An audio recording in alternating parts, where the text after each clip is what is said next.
Yan, kung hindi ka mag-sticker printing, no, yung mga outdoor, kahit papano, no, sa mga binili sticker, wag mo nang gamitin tong original ink.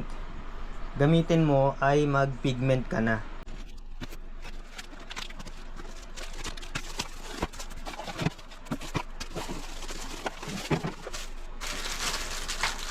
Kaya sa case ko, pigment na yung sa case ko, pigment na ilalagay ko kasi ang gagawin ko, sticker printing sa vinyl. Yan. Ang brand nito ay Kuyi.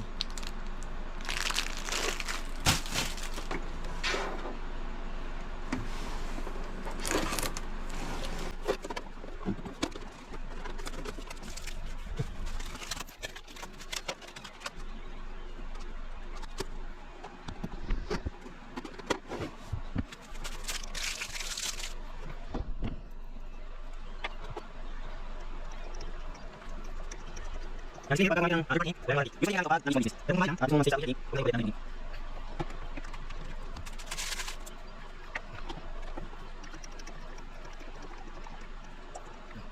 Para hindi ko siya mabawasan, kaya makakasang charge, pinili ng ink.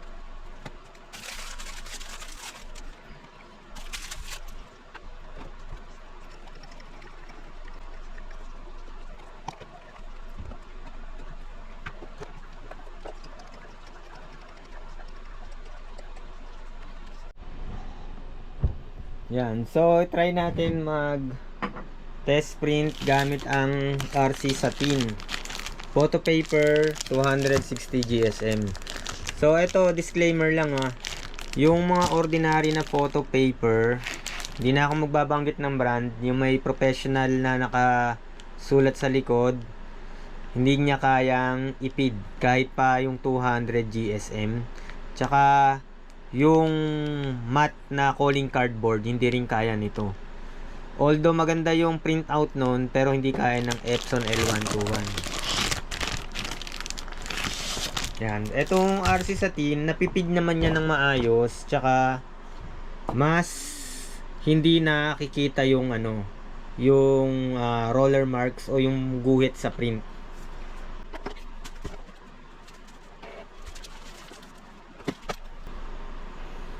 Yan, bali naka-bypass sa Epson L110 na printer driver. Ang Epson L120 ay design lang for document printing. Kaya siya binabypass sa Epson L110, nagkakaroon siya ng settings na glossy, tsaka matte settings. Kasi yung original driver, standard and high lang yan, no? Plain paper lang. So ito na yung pinaka budget printer ng Epson, nasa 5,495. So dito sa Shopee, pwedeng makakuha kayo ng voucher, pwedeng bumaba ng konti kasi nagbabago-bago din yung price. Wag lang tataas ng more than 6,000, no? Overpriced na yon, no? 6,000, 7,000 up to 10,000. Makakabili ka na ng printer. Kung mga 10,000, makakabili ka na ng printer na 3-in-1, no, na Epson.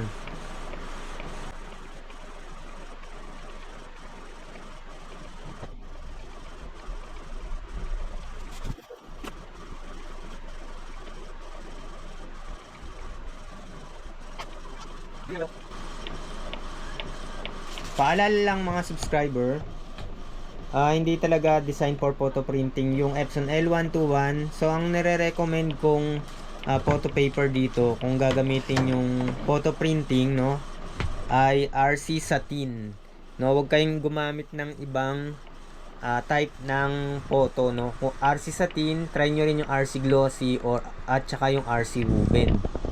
Huwag kayong gumamit ng glossy na photo paper, no, yung may back print na professional sa likod, no. Yung mas cheaper kasi hindi kayang ipid ng ng Epson L121. Napipid man niya yan, pero minsan nagkakaroon ng problema. Minsan pumapaling, minsan ayaw ipid. Mas recommended ko tong RC Satin. Yan, RC Satin, no. Kung mahilig kayong mag-print ng photo.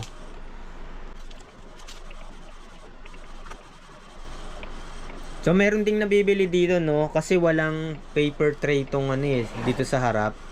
May nabibili yan dito sa Shopee. Pwede nyong ilagay dyan para may holder.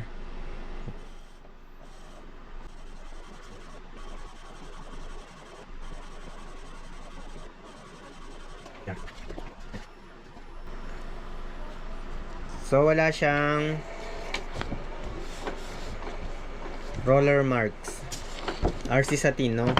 Yan, recommended ko talaga yung RC Satin. Yan, maraming salamat.